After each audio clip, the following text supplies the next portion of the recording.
नरोत्तमम् देवीं सरस्वतीं व्यासं ततो जयेमुदीरये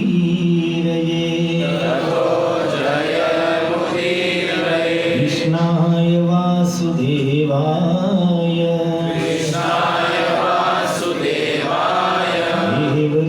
देवकीनन्दनाय च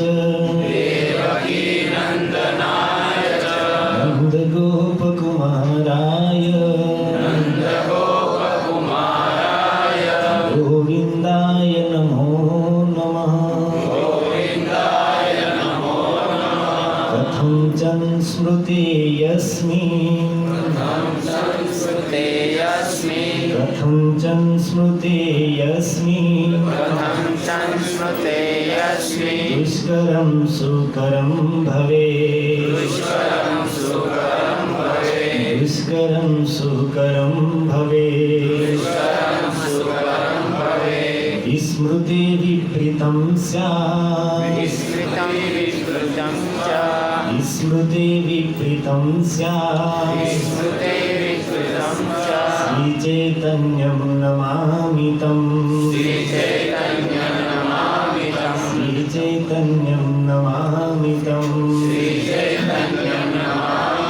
ॐ ज्ञानतिमिरान्धस्य ज्ञानाञ्जनशलाकया चक्षुरुन्मिलितं येन तस्मै श्रीगुरुवे नमः श्रीचैतन्यमनोभीष्टं स्थापितं येन भूतले स्वयं रूपदा मह्यं ददाति स्वपदान्तिकं वन्देऽहं श्रीगुरुं श्रीयुतपदकमलं श्रीगुरून् वैष्णवांश्च श्रीरूपं साग्रजातं सहगणरघुनाथान्वितं तं सजीवं साद्वैतं सावधूतं परिजनसहितं कृष्णचैतन्यदेवं श्रीराधा कृष्णपादान् सहगणललिता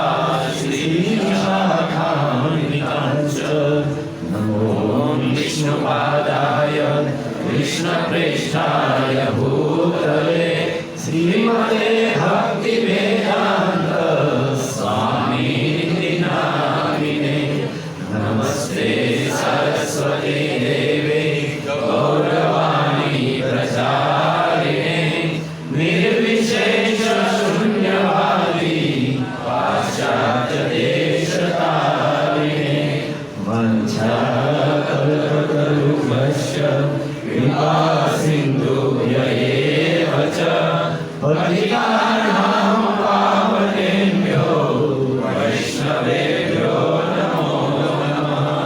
जय श्री कृष्ण चैतन्य प्रभु नित्यानंद श्री अद्वैत गदाधर श्रीवासादि गौर भक्तवृंद हरे कृष्णा कृष्णा कृष्णा हरे हरे हरे राम राम राम हरे हरे हरे कृष्णा कृष्णा कृष्णा हरे हरे हरे राम राम राम हरे हरे हरे कृष्णा कृष्णा कृष्णा हरे हरे हरे राम राम राम हरे हरे। हरे कृष्ण। सौप्रथम आप सर्व वैष्णवના ચરણોમાં સાદર દંડ પ્રણામ।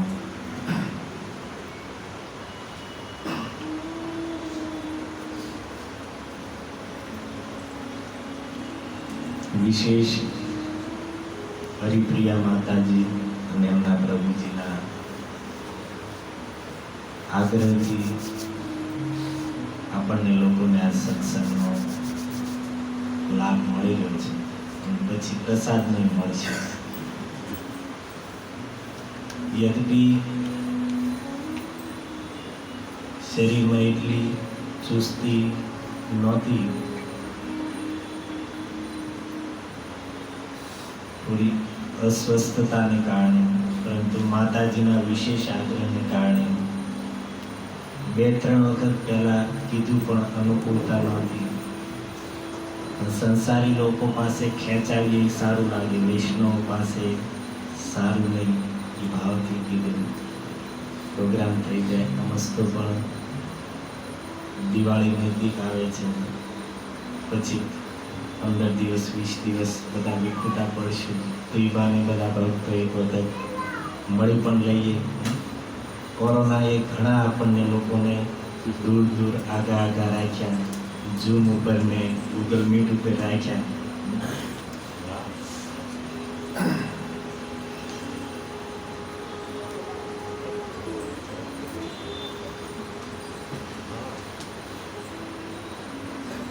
વિશેષ ભગવાનને અતિ પ્રિય અને વિશેષ રૂપથી પ્રસન્ન કરવામાં. અવાજ બરોબર આવે છે?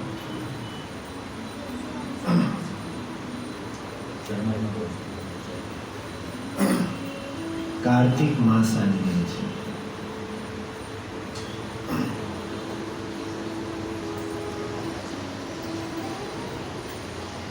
જે વૈષ્ણવ માટે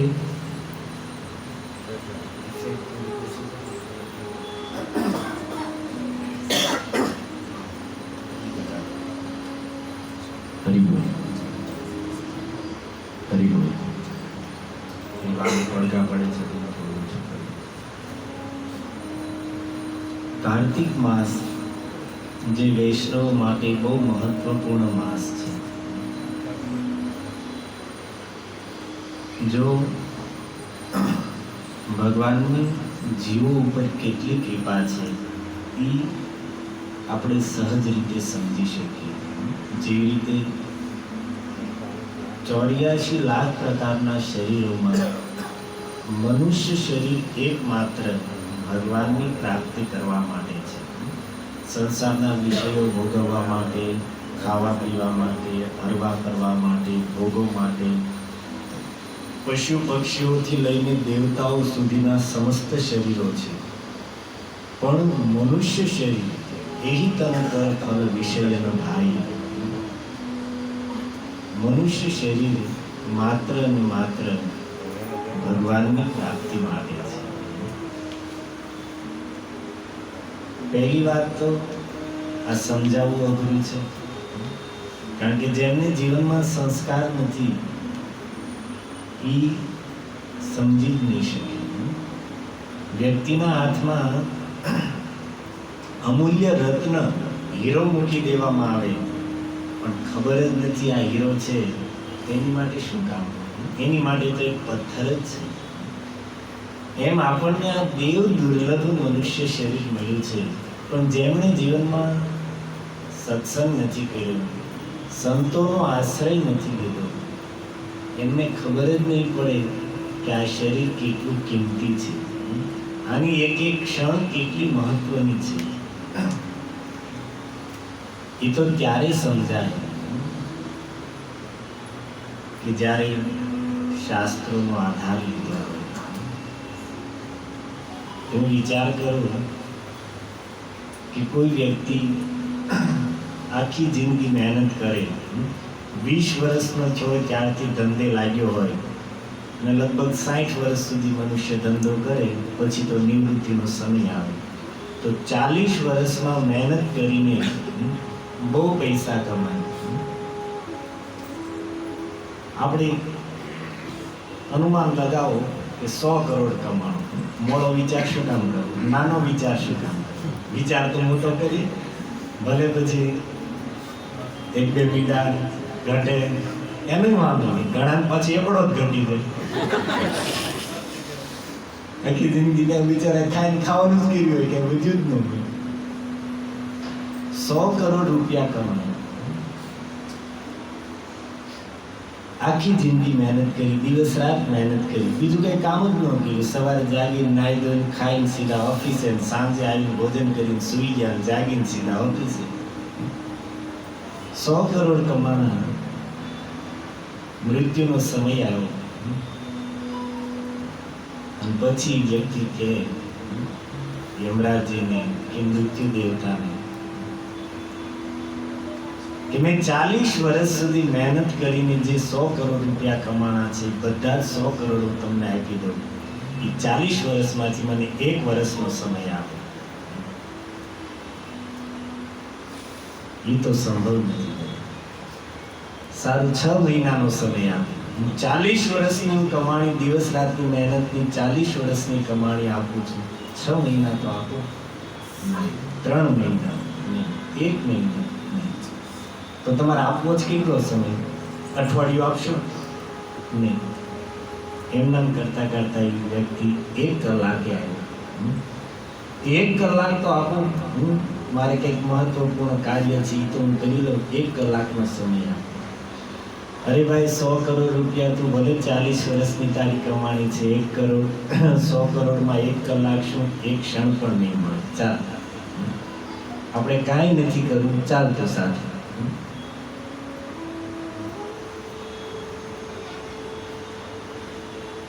ચાલીસ વર્ષ દિવસ રાત મહેનત કરી છે વ્યક્તિએ, જેમાં સમય પસાર કર્યો છે, એના બદલામાં 1 ક્ષણ નથી મળવાની. કારણ કે સંસારમાં બધી જ વસ્તુનું મૂલ્ય છે, કિંમત છે, પણ સમયની કોઈ કિંમત નથી. એ તો અનમોલ છે, એનું કોઈ મૂલ્ય જ ન હોય. પણ આ વાત તો ત્યારે સમજાય જ્યારે આપણે સંતોનો સંગ કર્યો હોય, સત્સંગ કર્યો હોય. નહીંતર તો આપણે સમય પાસ કરી રહ્યા છીએ અને કરતા જ રહીશું. શું કરો છો? ટાઈમ પાસ કરીએ છીએ. ભણતોરી જગ્યાએ ભોગાનો ભોગતા હોય સમય આપણને પાસ કરી રહ્યો છે, આપણે સમયને પસાર નથી કરી રહ્યો.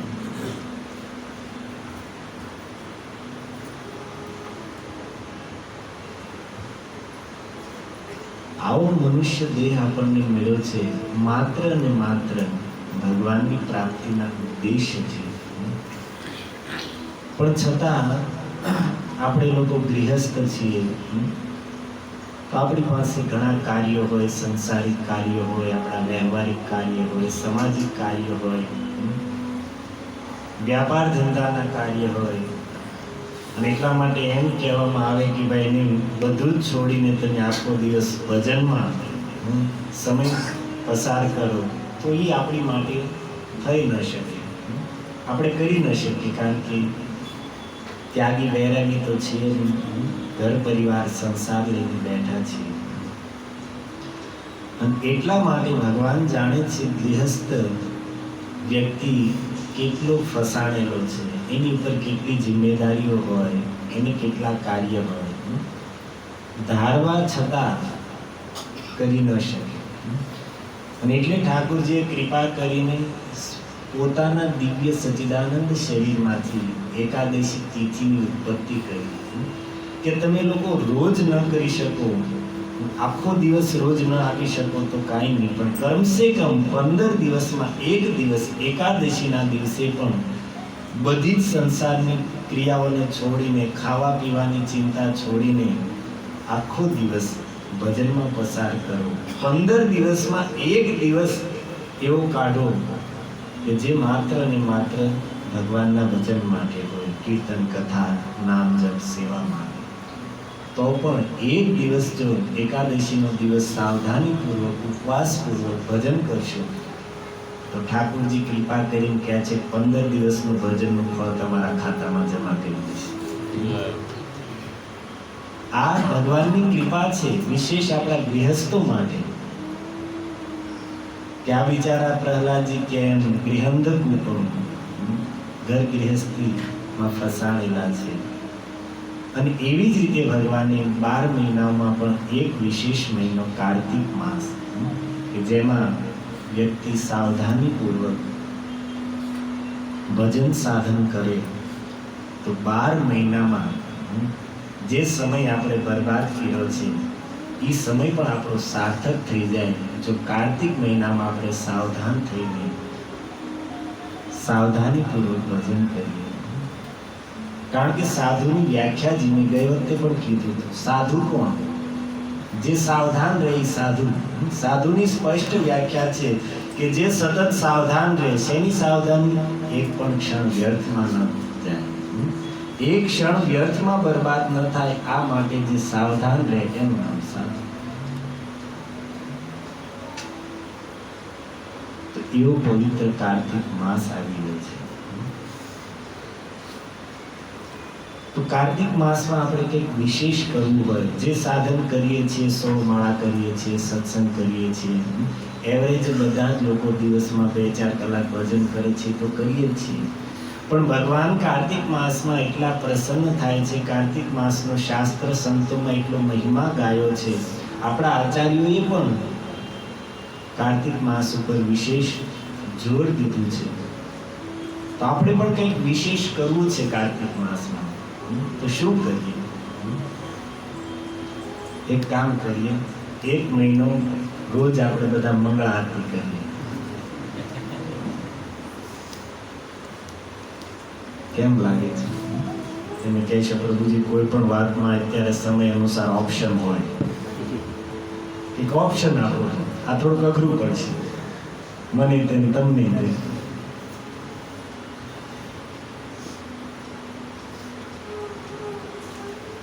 મને આ વિચાર એટલા માટે આવ્યો, જનાર્દન પ્રભુનો મને ફોન આવ્યો.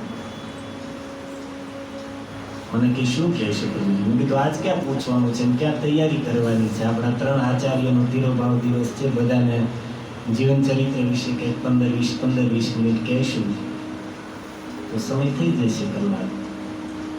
કે નહીં પ્રભુજી, કાર્તિક માસ આવે છે તો કંઈક થોડુંક એની વિશે કહો. ભક્તોને અને અમુક નવા ભક્તો છે એને પણ ખબર પડે કે શું કરવું.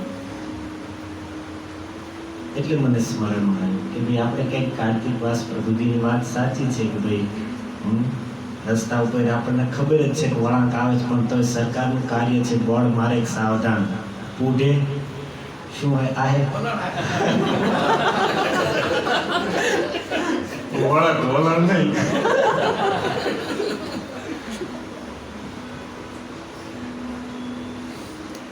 તો એમ પ્રભુજીનો ભાવ કે ભાઈ ખબર જ છે બધાને, અને બધા જાણે જ છે, દર વર્ષે સાંભળે છે, પણ છતાં થોડી ચર્ચા થઈ જાય તો સાવધાની આવે. આપણે બધા એવું કરી શકીએ કે ભાઈ સવારમાં મંગળ આરતી એક સાથે કરી શકીએ, અથવા તો વિજ્ઞાનનો આશ્રય લઈએ તો રોજ જૂન ઉપર જોઈન્ટ થઈને 5:30 થી 7 વાગ્યા સુધી સાથે જપ કરી શકીએ. 2 ઓપ્શન છે. કારણ કે રોજ મંદિરે જઈએ કે 4:30 પહોંચવું થોડું અઘરું પડે, તો ઠીક છે 5:30 થી 7, અને એમાં પણ 5:30 ચાલુ કરી દઈએ અને મોડામાં મોડો 6 વાગ્યા સુધીનો સમય, 6 વાગ્યા સુધી. અને જ્યાં હોય ત્યાંથી શરત એ છે કેમેરો ચાલુ હોવો પડે. માઇક તમારું મ્યુટ હોય, ચાલુ હોય, એનાથી કોઈ ફરક નથી પડતો, કેમેરો ચાલુ હોવો પડે. નહીં આપણે લોકો જેમ પ્રવચન સાંભળીએ છીએ ખાલી કહેવાનું જ હોય, બાકી તો ફોન ક્યાંય પડ્યો હોય કે નહીં.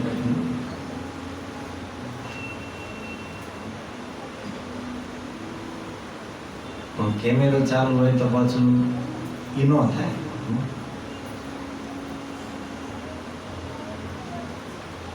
કારણ કે આમાં લાભ એ છે કે કાર્તિક માસમાં જેટલો દીપદાનનો મહિમા છે એટલો જ મહિમા બ્રહ્મ મુહૂર્તમાં સ્નાન કરવાનો છે.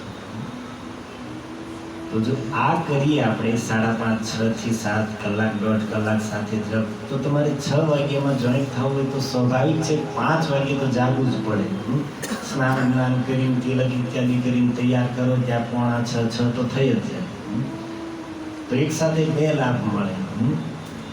એક તો આપણું મન જે સુવામાં જાગતા હોઈએ છતાં પડ્યા રહીએ, અત્યારમાં જાગીને શું કરશું, અત્યારમાં શું કરશું.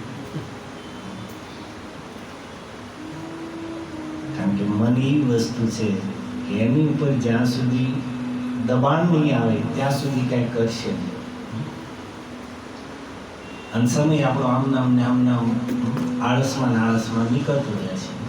માણસ વિચાર કરે કે કાલ સવારે વહેલા જાગીને 4 વાગ્યામાં જાગવું છે, 5 વાગ્યે તૈયાર થઈને માળા લઈને 7 વાગ્યા સુધીમાં સવારમાં બધી માળા પતાવી દેવી છે, 16 માળા. અને એમ કરીને રાત્રે ભાઈ વહેલો સૂઈ જાય, સવારમાં જાગે, આંખ ખોલે આમ જોડું કેમ થઈ ગયું જોઈએ તો 7 વાગ્યા હોય. એટલે પછી જલ્દી નાહી ધોઈને ઉઠીને તૈયાર તૈયાર થઈને માળા કરવા બેસી જાય. અને તો તમારે હરે કૃષ્ણ કૃષ્ણ કૃષ્ણ હરે હરે, હરે રામ રામ રામ હરે હરે 6-8 માળા કરી નાખે. અને ત્યાં પ્રસાદ તૈયાર થઈ ગયો હોય એટલે સ્વાભાવિક છે મનને વિચાર આવે કે આ કઈ માળા થોડી વહી જવાની છે, ભોજન ટાઢું થઈ જાય છે, ખૂટી જાય, આને કઈ આ તો આપણી પાસે જ છે, પેલા જમી લેવું. ભોજન કર્યું પછી માળા લઈને બેસે એટલે પછી તો સ્વાભાવિક છે ભોજન કર્યું કે રજોડું ચડ્યો ને બધા સંસારના કામ યાદ આવવા માંડે. કંઈક કામ યાદ આવી ગયું કે ઓફિસનો સમય થઈ ગયો એટલે પછી એમ થાય ચાલો જવા દો. સાંજે વહેલા આવીને ભોજન ઇત્યાદિ કરી માળા કરી નાખી છે. એટલે સાંજે ભાઈ થાક્યો ઓફિસેથી આવે, ખાઈ પીને માળા લઈને બેસે, હજી 1-2 માળા થઈ હોય ત્યાં ઊંઘ ચડે. સ્વાભાવિક છે માતાઓની, કારણ કે એ આખો દિવસ એની ઘરના કામ તો કર્યા તો થાક તો શરીરમાં હોય જ. શરીરનો ધર્મ છે એ તો ઈચ્છા હોય કે ન હોય તો શરીરને થાક લાગે એટલે એ તો સુવાનું જ તે. તમને એમ હોય કે આ કથા બહુ સારી છે સાંભળવીશ, પણ શરીર થાકી ગયું એટલે એ તમારે ઝોલા આવવાના. એક કામ કરું, ઊંઘ આવે છે ને 9 વાગ્યા છે ને 9:30 ત્યાં સૂઈ જાઉં. કાલ સવારમાં વહેલો જાગી જાય છે, વહેલો જાગીને માળા કરી છે અને સૂઈ જાય અને પાછી એની રામાયણ ચાલુ. આમ નામ કરતા આ કોઈની વાત કે શાસ્ત્રની વાત નથી, આપણા લોકોની વાત છે. આમ નામ કરતા જીવનનો એટલો મોટો સમય ગયો ગયો અને હજી છે એ જોતરે જોતામાં દિવસો વયા રહ્યા છે. અચાનક અંધારા થાય છે, સમય પૂરો થાય છે, ધર્મરાજના દરબારમાં હાજર કરવામાં આવશે અને ત્યારે પૂછશે, ત્યારે આપણે આપણી સફાઈ દઈશું કે પ્રભુ શું કરવું? ભજન કરવાની ઈચ્છા હતી પણ મારાથી થયું નહીં. ધર્મરાજજી કહેશે એ ભાઈ ખોટા બાના કાઢમાં. અરે મહારાજ બાના નથી કાઢતો, સત્ય કહું છું. સત્સંગના પ્રભાવથી ભજનનો મહિમા જાણતો હતો, હૃદયમાં ઈચ્છા પણ હતી કે હું ભજન કરું, પણ હે પ્રભુ ભગવાનની માયા એટલી પ્રબળ છે કે એણે મને સંસારના કાર્યમાં એવી રીતે ફસાવી રાખ્યો કે ઈચ્છા હોવા છતાં હું ભજન ન કરી શક્યો. ધર્મરાજજી કહે છે ભાઈ તારા કોઈ જાતના બાના નહીં ચાલે, કારણ કે જે મહાપુરુષો આ સંસારમાંથી મુક્ત થઈને ગયા છે એ આ જ સંસારમાં હતા જે સંસારમાં તું છો. એ મહાપુરુષો પણ આ સંસારમાં હતા અને આ સંસારના કાર્યમાં ફસાણેલા હતા જેવી રીતે તું સંસારના કાર્યમાં ફસાણેલો છે. પણ છતાં એ લોકોએ સંસારના કાર્યોમાંથી સમય કાઢીને સાવધાનીપૂર્વક ભજન કર્યું અને ભગવાનને પ્રાપ્ત કરી લીધા. અને તું એ જ સંસારમાં હતો, એ લોકોની જેમ જ સંસારના કાર્યમાં ફસાણેલો હતો, પણ એમાંથી સમય કાઢીને ભજન કરવાની બદલે બહાના કાઢવા માંડ્યો કે હું આમ થઈ જાય પછી ભજન કરીશ, એટલા પૈસા થઈ જાય પછી આપણે ભજન કરશું,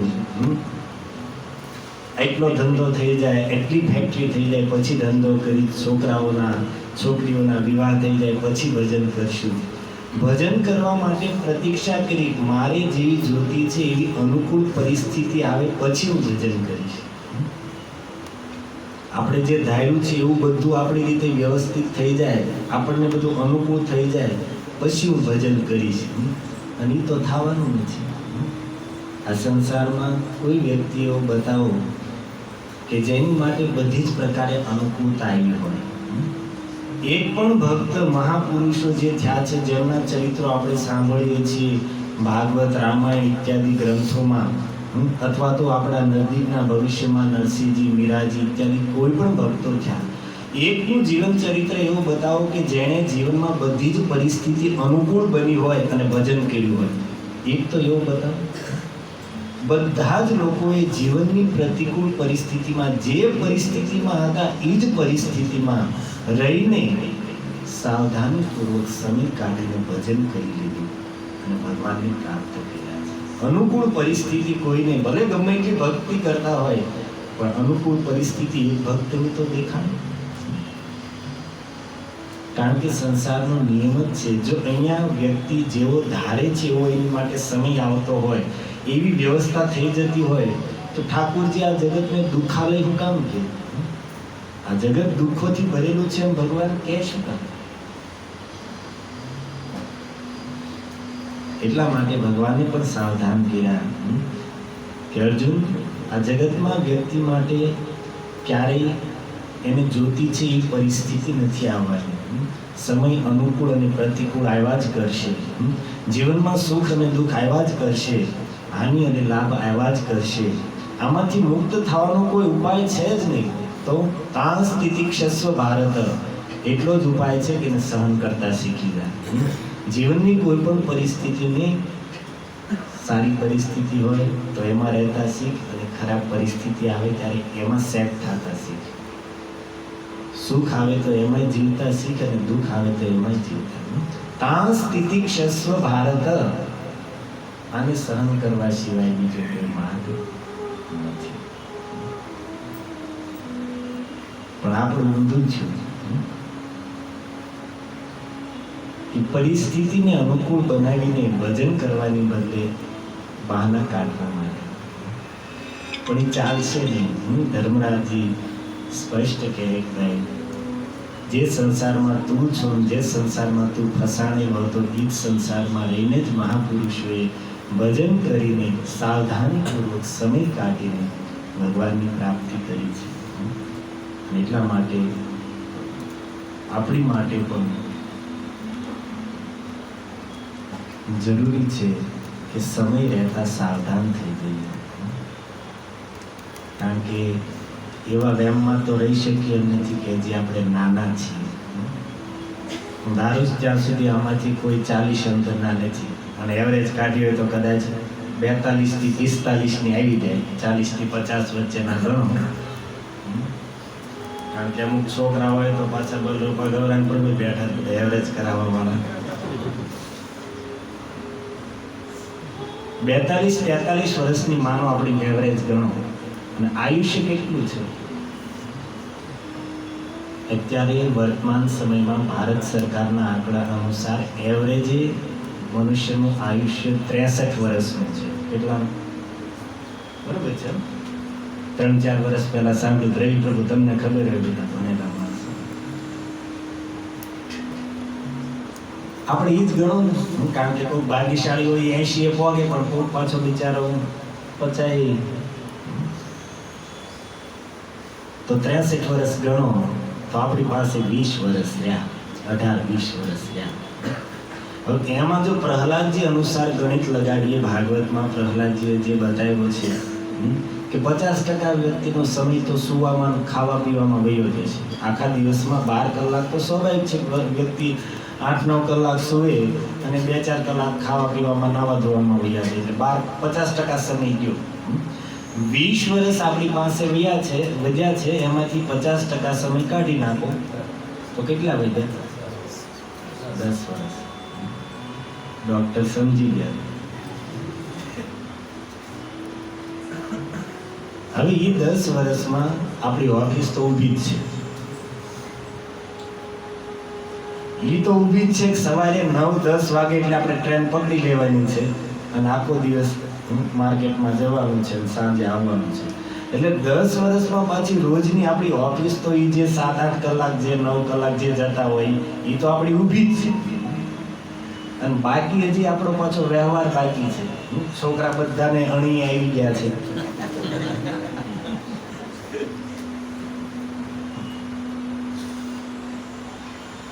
શરીરમાં જે રોગ બાકી છે, આપણા ગટપણ બાકી છે. ગટપણ તો હાલો ને એવરેજ પ્રમાણે જે છે 63 નહીં આવે, પણ રોગ તો છે ને. હવે 10 વર્ષમાં તે આપણે આપણા વ્યવહારો નિભાવવાના છે, સામાજિક કાર્યો કરવાના છે, આપણી ઓફિસ ઊભી છે. તો હવે આમાં આંકડા કાઢો તો બધા ભણેલા ગણેલા વેપારીઓ છો કે સમય વધ્યો કેટલો આપણી પાસે. જો ભક્તો સાવધાનીપૂર્વક નિષ્પક્ષ થઈને પ્રહલાદજીના ઉપદેશ ઉપર વિચાર કરશું તો 4-5 વર્ષથી આપણી પાસે વધ્યા નથી. એ પાકું છે. બધું બાદ કરતા. હવે એમાં આપણે શું કરવું એ આપણી માથે છે. આપણે કેટલું સાવધાન થવું, સિરિયસ થવું, ન થવું. કારણ કે બુદ્ધિમાન મનુષ્ય એને કહેવાય કે સમય સાથે, કાળના પ્રવાહ સાથે ઉંમર જતી જાય એમ એનામાં સાવધાની વધતી જાય, સિરિયસતા પણ વધતી જાય. આપણે બધા લગભગ ભેગા જોઈન્ટ થયા 2006 થી 10 ના ગાળામાં બધા આપણે બધા ધીરે ધીરે ઇસ્કોનમાં જોડાઈને જોઈન્ટ થયા. 12-15 વર્ષ થયા. બધાના છોકરા નાના નાના હતા, તેડીનો મંદિરે લઈને આવતા હતા. અને અત્યારે દાઢી મૂછવાળા થઈ ગયા. પણ આપણને હજી એમ જ છે કે આપણે એ જ વેમમાં છીએ. કારણ કે મને પોતાનો અનુભવ છે કે મેં ટ્રેનમાં ટિકિટ લેતો તો ટિકિટમાં 30-31 વર્ષ લખતા, 34 વર્ષ થઈ ગયા ત્યાં સુધી ખબર જ ન રહી. 30-31 જ લખાવાનું ચાલુ થઈ ગયું. પછી યાદ આવ્યું પેલા 34 પડી. એક વખત હું ઘરે બેઠો હતો અને ભાવનગરની ટિકિટ લખાવતો હતો તો ઉંમર પૂછી અને 39 વર્ષ કીધા. મારા બા એ વખતે આવ્યા હતા, મારી પાસે બેઠા હતા. ભાઈ તારા 40 વર્ષ થઈ ગયા. બોલો ઢીલા પડી ગયા, રોવા જેવા થયા. મા હોય એને તો એમ જ થાય મારો દીકરો સ્વાભાવિક છે. આમ એટલા સિરિયસ મને એનું મોઢું હજી યાદ છે. એ સમય એના મુખ ઉપર જે આમ 40 વર્ષ થઈ ગયા. કારણ કે સમય કેમ જાય છે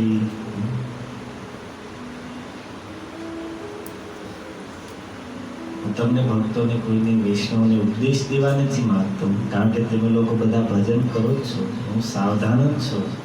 એમાંય અરે કુલદીપ પ્રભુ, રાજ તિલક પ્રભુ, નિર્ગમ પ્રભુના બધા ભક્તો, માતાઓ, ભાનુસુતા માતાજી, અરુંધતી માતાજી, આ બધા સિરિયસ જ છે.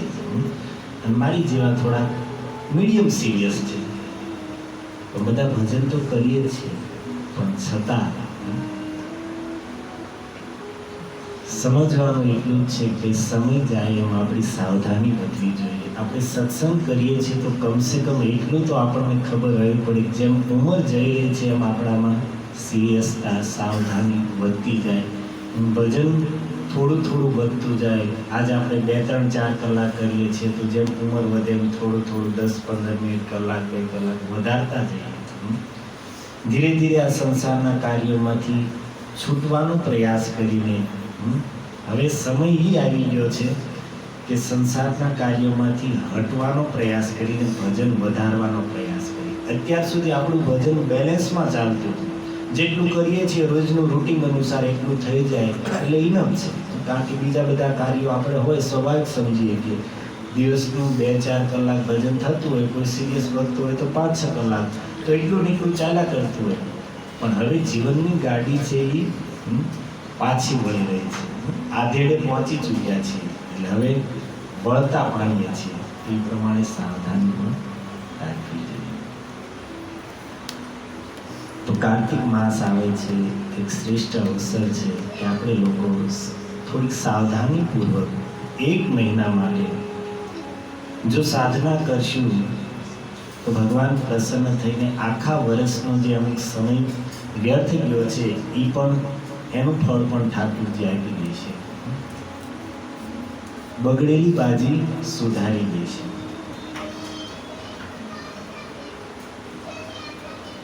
તો તમને લોકોને બેમાંથી જે પ્રસ્તાવ સારો લાગે, બેમાંથી એક કરવાનું છે. પાકું રોજ મંગળવાળું કહો તો એ કરશું, અથવા તો રોજ ઝૂમવાળું તમે કહો તો એ કરશું. 5:30, 6 થી 7 વાગ્યા સુધી જ્યાં છો ત્યાં બેસીને સામે ફોન ચાલુ મૂકી દેવાનો.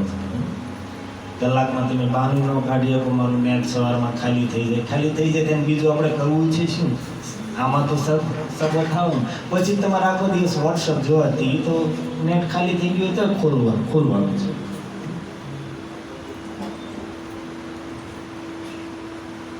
બોલો જનાર્દન પ્રભુ, આપણે કયું અપનાવશું? કારણ કે વાર કેટલી રહી છે કાર્તિક માસ? આજ અશ્વિન દ્વાદશી તો છે, પછી પ્રભુ કહે છે ઝૂમ વાળું રાખીએ, પણ પછી બધાને જોઈન્ટ થવાનું, એમ નહીં કે પ્રભુજી બીજા કરે એને ક્યાં કામ છે?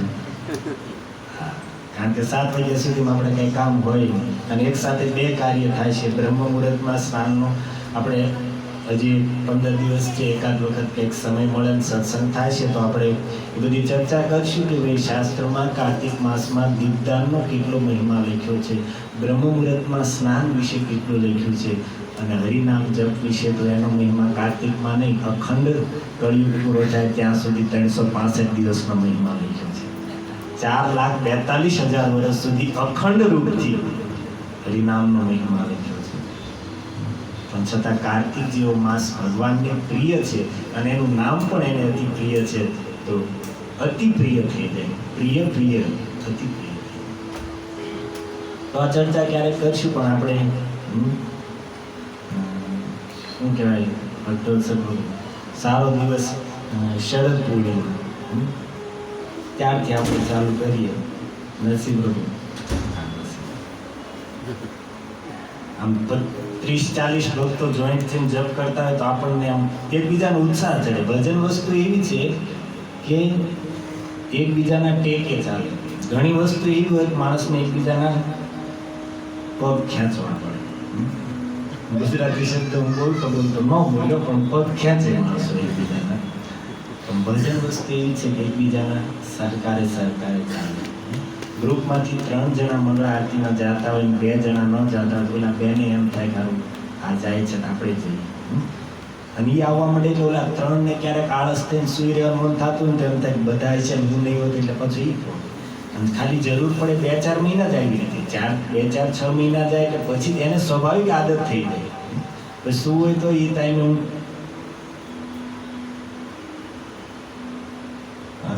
જેમણે બ્રહ્મ મુહૂર્તમાં જાગીને જપ કર્યો છે એને પછી દિવસ માળા કરીને એની માટે અશક્ય થઈ જાય, કારણ કે કરવા પૂરતી જ કરવાઈ જાય.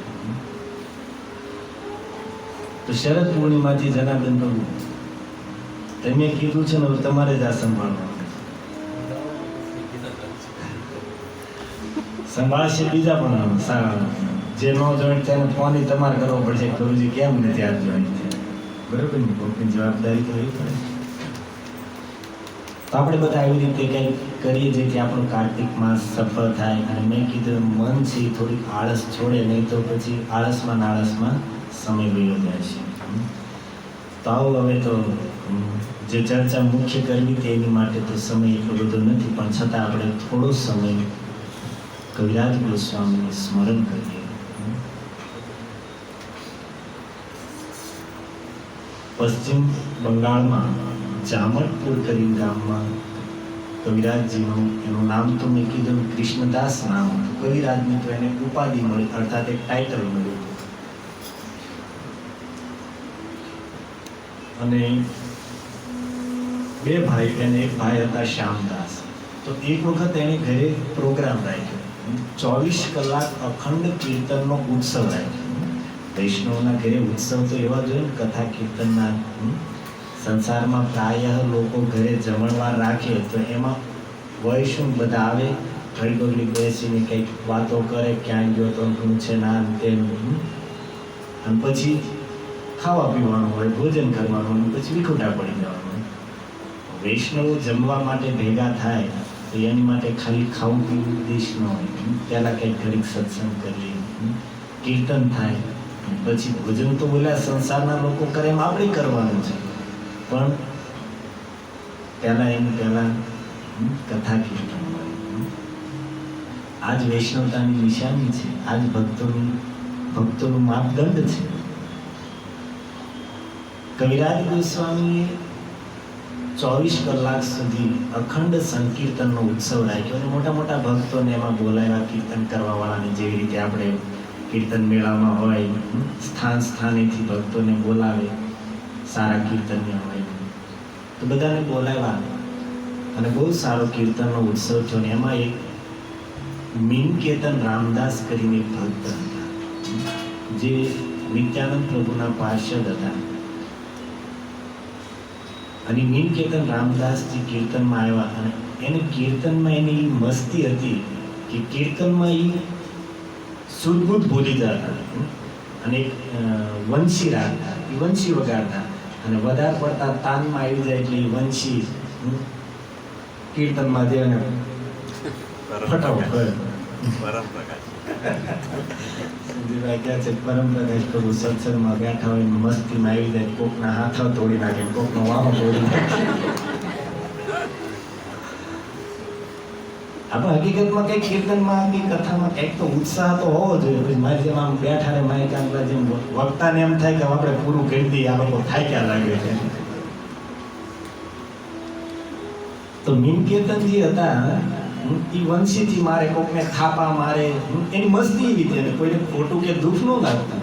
બધા પ્રસન્ન એનો ભાવ જોઈને રાજી થતા અને એક રીતે કે ભાઈ આપણને આના આશીર્વાદ મળ્યા, આવા કીર્તન પ્રેમીનો સ્પર્શ આપણને થવાનો આશીર્વાદ મળ્યા, એમ ખુશ થતા. એમ એવું નહીં કે ભાઈ આમ ખીજાતા કે હું કામ મારે છે મને કારણ મળે.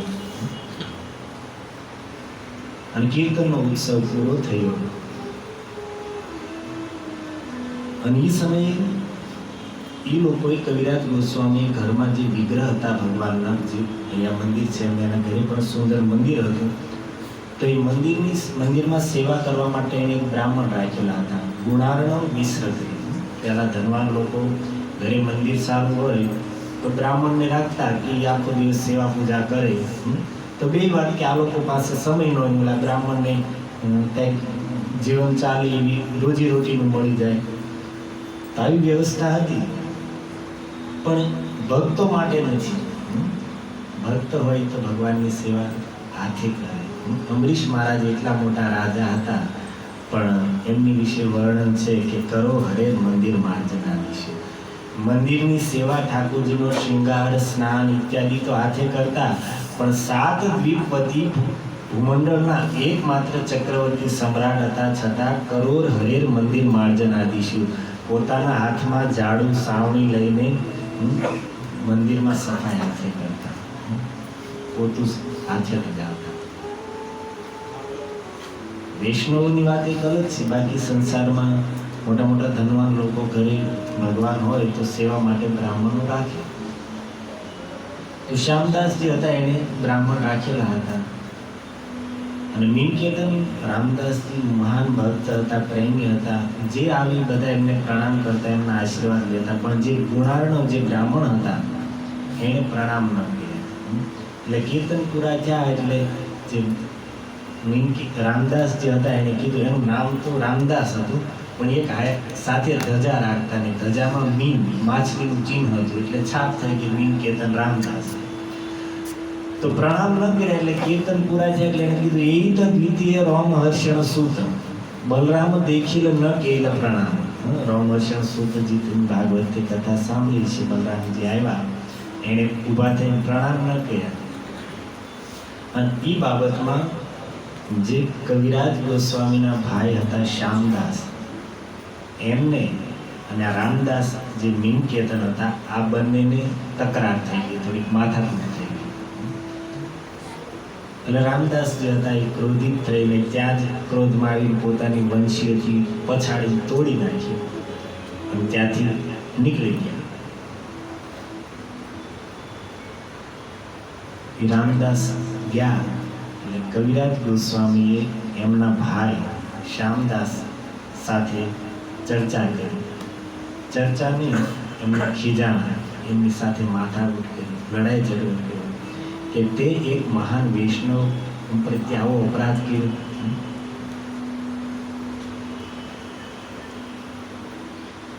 પોતાના સગા ભાઈ સાથે એક ભક્ત માટે કવિરાજજી પોતાના સગા ભાઈ સાથે એને લડાઈ ઝઘડો કર્યો, ભાગ્યા કે તે એની સાથે એવો વ્યવહાર કર્યો છે. અને પછી રાત્રે કવિરાજ ગોસ્વામી સૂતા હતા અને નિત્યાનંદ પ્રભુ એના સ્વપ્નમાં આવ્યા. ઓહે કૃષ્ણદાસ, ભય મત કર, यहाँ वृंदावन सर्व सिद्धि है, तुम यहाँ से वृंदावन चले जाओ, वहां तुम्हारे समस्त मनोरथ पूर्ण हो जाएंगे. नित्यानंद प्रभु कहते हैं, ओहे कृष्णदास भय मत कर, यहाँ वृंदावन सर्व सिद्धि है, तुम वृंदावन चले जाओ, तुम्हें सब कुछ प्राप्त हो जाएगा. कविराज गोस्वामी चैतन्य चरितामृत ग्रंथ लख्यो. પોતાની વિશેની એનામાં દીનતા એટલી હતી કે પોતાની વિશે એણે લખ્યું છે કે હું મળનો એક કીડો છું, મારું જો કોઈ નામ લે તો એના બધા પુણ્ય નષ્ટ થઈ જાય, મારું સ્મરણ કરવાવાળાને પાપ લાગે. પુરુષ કીટ હેત મોહી લંઘિષ્ટ, હું મળના કીડા કરતા પણ હું નીચ છું. વૃદ્ધ શરીર છે, કાંઈ સ્મરણ રહેતું નથી, લખું છું તો હાથ કાપે છે, અને એટલો નીચ વ્યક્તિ છું. પોતાની વિશે કવિરાજે પોતાનો એટલો પરિચય આપ્યો છે. ગુણ મારામાં એટલો જ છે કે મેં એક વૈષ્ણવનો પક્ષ લીધો અને એટલા માત્ર ગુણથી નિત્યાનંદ પ્રભુ મારી પર પ્રસન્ન થયા અને એ મને વૃંદાવનમાં મોકલ્યો. જે માણસ પોતાને એટલા નીચ કહે છે એને સ્વીકાર કર્યો કે નિત્યાનંદ પ્રભુની કૃપાથી અહીંયા આવીને મને રાધા ગોવિંદના દર્શન થયા, પ્રત્યક્ષ રૂપ સનાતનનો આશ્રય મળ્યો, રાધાકુળમાં વાસ મળ્યો. નકર મારી જેવા તુચ્છ જીવ માટે આ બધું દુર્લભ છે. મારો એટલો જ ગુણ હતો કે મેં એક વૈષ્ણવનો પક્ષ લીધો. મારા શરીરના સંબંધો પર ધ્યાન ના આપ્યું, શારીરિક સંબંધોને છોડીને વૈષ્ણવના સંબંધને આદર આપીને મેં એનો પક્ષ લીધો. સગા ભાઈ સાથે માથાકૂટ કરી અને વિનકેતન રામદાસનો પક્ષ લીધો. આ ગુણથી પ્રભુ મારી પર પ્રસન્ન થયા. અને હકીકતમાં આપણે લોકો જેટલા આપણા શારીરિક સંબંધોને માન દઈએ છીએ, આપણા કુટુંબીજનોને, આપણા સ્નેહીજનોને, સગાવાલાને, એટલો જ આદર અને એટલો જ સન્માન વૈષ્ણવ પ્રત્યે હોવો જોઈએ, એટલો જ સંબંધ. યદ્યપી આપણે વધારે હોવો જોઈએ એવું નથી કહેતા કે આપણી માટે અઘરી વાત છે, પણ એટલો તો કમસે કમ આપણે આપણા શરીરના સંબંધોને અને શરીરના સંબંધીઓ સાથે જેટલો વ્યવહાર કરીએ છીએ, જે રીતે રહીએ છીએ, એવો જ વૈષ્ણવ સાથે વ્યવહાર હોવો જોઈએ. પ્રાય જોવામાં આવે છે કે વ્યક્તિને પોતાના સગાવાલા કુટુંબી લોકોમાં કાંઈ ઉત્સવ હોય તો વ્યક્તિ 2 દિવસ પહેલાં પહોંચી જાય છે, પણ કોઈ વૈષ્ણવની ત્યાંથી આમંત્રણ આવ્યું છે ત્યારે પાછું એને કંઈકનું કંઈક કામ આવી જાય છે, મારે આમ જવાનું છે. ત્યાં જ દેખાડે કે ભાઈ આપણે ખાલી મહેતાજીનું ભજન ગાયું છે, હરિના ભક્તો મારે સગાને સંબંધી માન્યા નથી. આપણે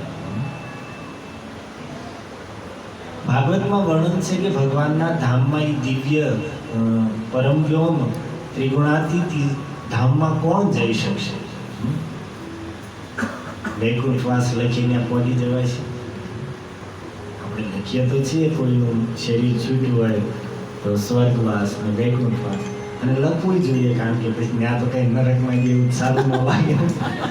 આપણને ખબર છે કે એક કામ જીવનમાં એવું નથી કર્યું કે આ કંઈ સારી જગ્યાએ ગયા હોય, આખા ગામને નડવા સિવાય કાંઈ કર્યું નથી, પણ ત્યાં તો લખાય નહીં. આપણે ત્યાં તો સ્વર્ગવાસ કે વૈકુંઠવાસ જ લખવું જોઈએ. પુણ્યના બળથી, ધર્મના બળથી વ્યક્તિ સ્વર્ગમાં જઈ શકે, પણ વૈકુંઠમાં જવા માટે તો એકમાત્ર ભક્તિનું બળ જોઈએ. ભક્તિને છોડીને અન્ય કોઈ સાધન, જ્ઞાન હોય કે યોગ હોય કે તપસ્યા હોય કે ધર્મના કોઈ પણ અનુષ્ઠાનો હોય, દાન પુણ્ય પરોપકાર, એ બધા સ્વર્ગમાં પહોંચાડી શકશે, વૈકુંઠમાં નહીં પહોંચાડી શકે. વૈકુંઠ માટે એક જ માર્ગ છે, છે ભક્તિનો માર્ગ. એ જ ત્યાં જાય છે, બીજા માર્ગો ત્યાં સુધી જતા નથી.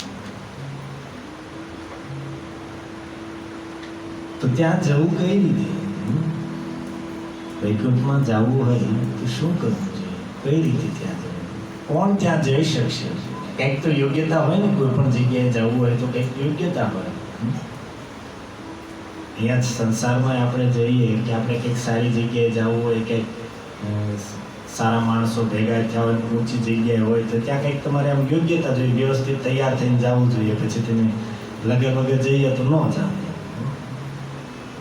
તમે વૈકુંઠ એટલા ઊંચા સ્થાનમાં જવું છે તો ત્યાં જવા માટેની યોગ્યતા શું છે?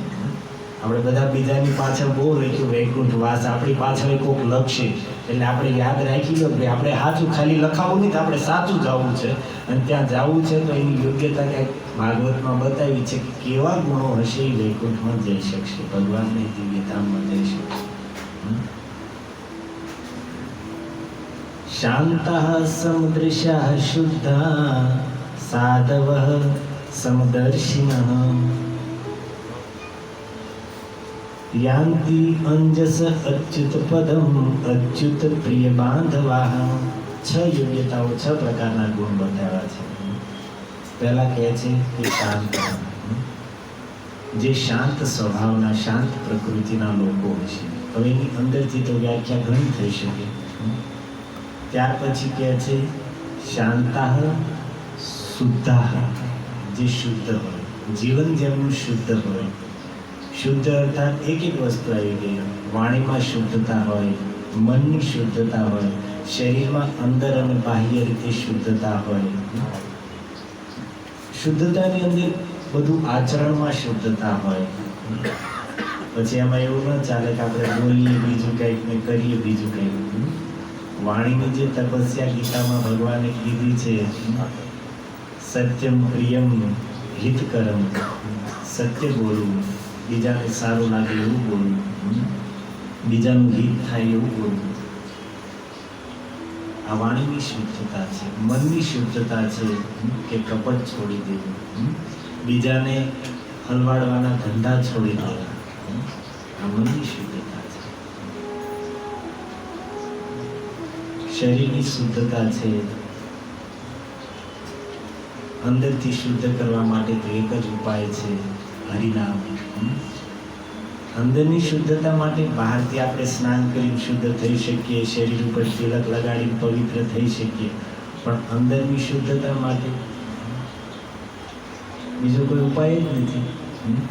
અંદર એવું કાંઈ છે નહીં કે થોડું સાબુને ઓગાળીને એનું ઘોળું કરીને પી જઈએ, પછી ઘડી કૂદકા મારીએ એટલે અંદર સાબુ બધો લાગી જાય. એવું કાંઈ અંદરની કોઈ યોગવાળાએ એવું નથી કીધું. શરીર શુદ્ધિની પ્રક્રિયા કરાવવાળાએ એવું કાંઈ તો કીધું નથી. અંદરની પવિત્ર માટે યહ સ્મરિત પુંડરીકાક્ષ બાહ્યાભ્યંતર શુદ્ધિ. કાશીમાં એક વખત કબીરદાસજી બેઠા હતા અને હાથમાં માળા હતી. રામ રામ રામ રામ સીતારામ સીતારામ સીતારામ કરતા હતા. એક હાથમાં ચણ્યા ખાતા હતા. ક્યારેક ક્યારેક બાજુમાં ચણ્યા પડ્યા હતા, ચણ્યા મોઢામાં નાખતા હતા. એટલે એક બ્રાહ્મણ આવ્યા કાશીમાં અને આવીને કહે છે કે તમને લોકો સાધુ માને છે, લોકો તમારો આદર કરે છે અને તમને એટલો વિનય નથી કે તમે ભગવાનનું નામ લ્યો છો, એટલું પવિત્ર ભગવાનનું નામ લેતા લેતા પાછા સાથે ભોજન કરો છો, ખાઓ છો. તો કબીરદાસજી કે વાત તમારી સત્ય છે, મોઢું સાફ કરી નાખો. પાણી પીધું, કોગળો કરીને પી ગયા. બીજી વાર પાણી પીધું, કોગળો કરીને બહાર કાઢી નાખ્યો. ત્રીજો કોગળો કરીને બહાર કાઢ્યો અને ચોથી વાર મોઢામાં પાણી લઈને કોગળો કર્યો. ઓલા બ્રાહ્મણ એટલે ઓલા બ્રાહ્મણ દેવતાનું મગજ એ લીધું કે તમે આ શું કરો છો? એક પવિત્ર બ્રાહ્મણ સાથે કે આવો વ્યવહાર કરો છો? એ કે હું નાહી ધોઈને સ્નાન કરીને પવિત્ર થઈને આવ્યો છું, મારે અનુષ્ઠાન કરવાનું છે અને એઠું પાણી મારી ઉપર નાખીને મને અપવિત્ર કર્યું. કબીરદાસજી કે મહારાજ ક્ષમા કરો, પણ તમે એમ કહેતા હતા કે એઠું મોઢું છે તો મેં 3 કોગળા કર્યા, 3 કોગળા કરીને પછી તમારી ઉપર પાણી નાખ્યું, તોય તમે એમ કહો છો એઠું મોઢું અને મારી ઉપર એઠું પાણી નાખ્યું. તો એટલા કોગળા કરવા છતાં મારું મોઢું એઠું જ રહ્યું, અપવિત્ર જ રહ્યું. મારું તમને એ જ કહેવું છે કે ગમે એટલા કોગળા કરીએ ને, આ લાળ અને થૂકથી ભરેલું આ મોઢું છે ને ક્યારેય પવિત્ર નહીં થાય. પવિત્ર થવા માટે એક જ છે રામ નામ. રામ નામથી પવિત્ર થશે, બીજો કોઈ રસ્તો નથી ને પવિત્ર.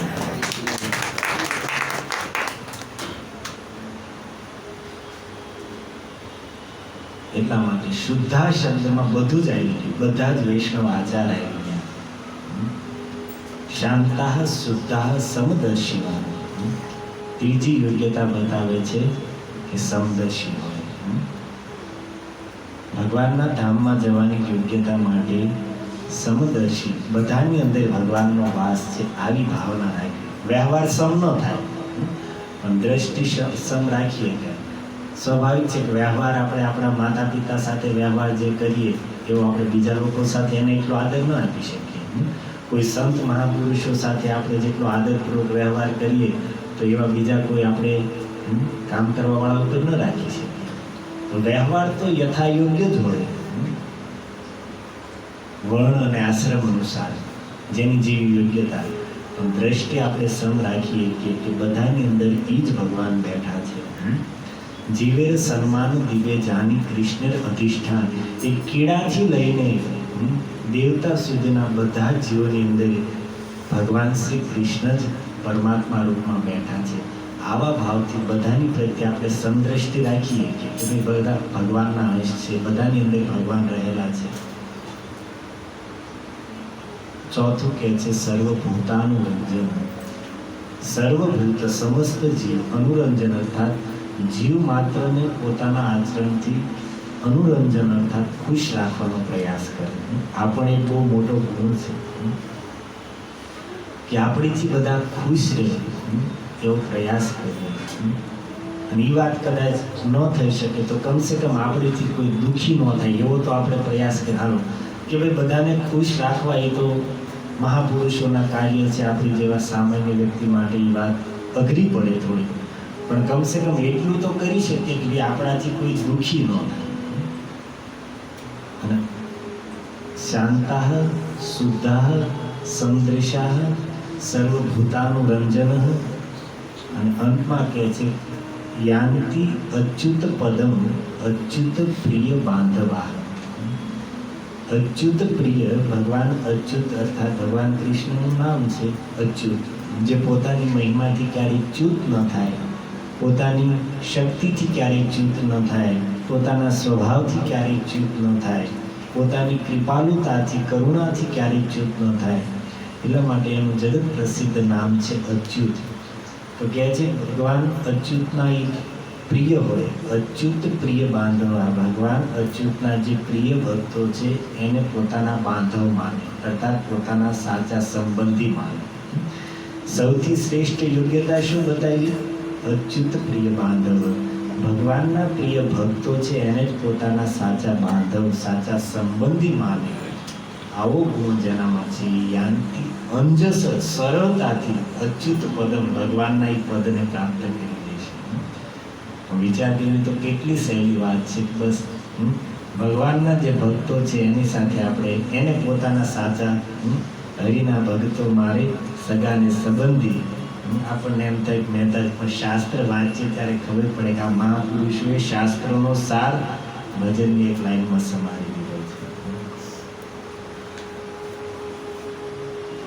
આ ઘટના કવિરાજ ગોસ્વામીના જીવન ચરિત્રમાં આ જે મહેતાજીની લાઈન છે અથવા ભાગવતજીનો જે શ્લોક છે એ મૂર્તિમંત થઈને દેખાય છે. કવિરાજજી કહે છે મારામાં કોઈ ગુણ નહોતો, હું તો નીચમાં નીચ છું. બસ મેં એક વૈષ્ણવનો પક્ષ લીધો, સગા ભાઈનો તિરસ્કાર કરીને ભગવાનના એક ભક્તનો મેં પક્ષ લીધો. એટલા માત્ર ગુણથી મારા ઉપર નિત્યાનંદ પ્રભુ પ્રસન્ન થઈ ગયા. મને વ્રજમાં વાસ આપ્યો, રાધાકુંડમાં વાસ આપ્યો.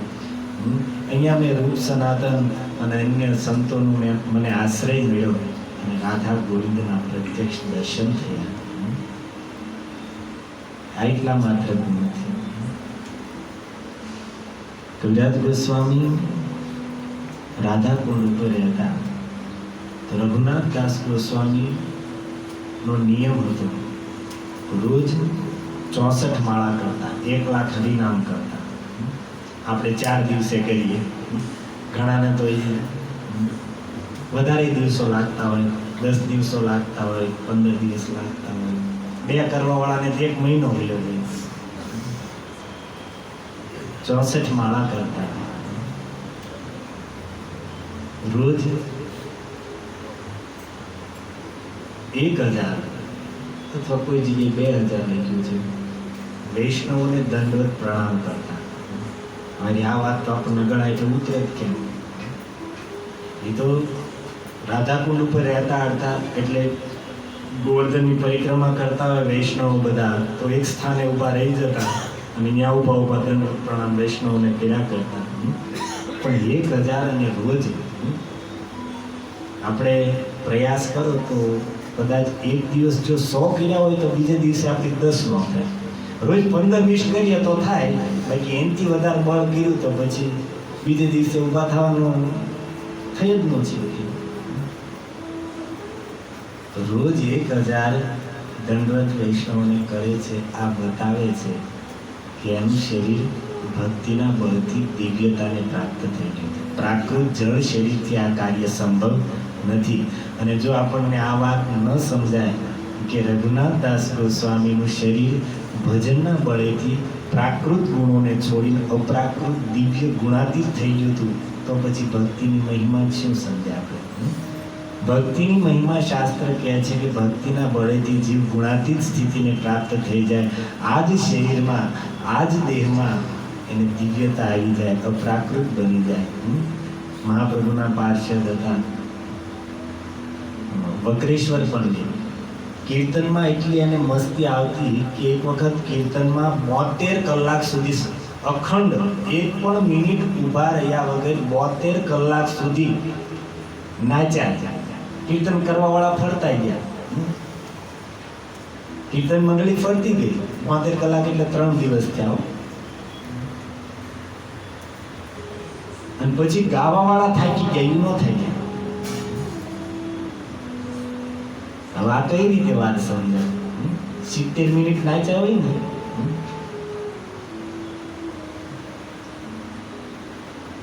પરમ પ્રકાશ પ્રભુ એટલે મજબૂત લોઢું. બુક ડિસ્ટ્રીબ્યુશન માટે ગયા હતા ગયા ડિસેમ્બરમાં. તો કીર્તન ભક્તોત્સવ પ્રભુ કદાચ તે દિવસે નહોતા, બધા ભક્તો કીર્તન કરતા હતા અને પ્રભુજી આગળ આગળ નાચતા હતા. એને તે દિવસે હું મૂળ ચડ્યો કે ઘડીક ટ્રાય કરી પણ ભગવદ્ ગીતા કોઈ લેવાવાળા ન મળ્યા. તો એને એમ છે કે ભાઈ આપણે નાચીએ. તે કીર્તનમાં નાચ્યા ને ઠેઠ સુધી લગભગ કેટલી 2 કલાક 3 કલાક જેવું આગળ નાચતા નાચતા, અને લોકો એને જોતા, અમારે આમ કોઈ જોયું જ નહીં. અને ઉમંગમાં આનંદમાં નાચ્યા. પણ પછી કેટલા દી પછી પગ દઈશું મહિનામાં જેવા તેવા દર્દ નથી ગાંઠ્યા નહીં, પણ હવે એને પાટો બાંધવો પડે ત્યાં સમજાયું કે થોડુંક વધી ગયું. તો વાત એ છે કે 72 કલાક અખંડ રૂપમાં નાચ્યા. એનો અર્થ બતાવે છે કે શરીર પ્રાકૃત નથી, પ્રાકૃત શરીરથી કાર્ય સંભવ નથી. ભક્તિ કરીને એ શરીરમાં દિવ્યતા આવી ગઈ છે. તમે વિચાર કરો ભક્તો કે અહીંયાથી સૌથી નજીક હોય તો સ્વર્ગલોક છે, ઉપરના જનલોક, તપલોક, મહરલોક આ બધા તો બહુ દૂર છે. 5 મિનિટમાં પૂરું કરી પ્રસંગ પૂરો.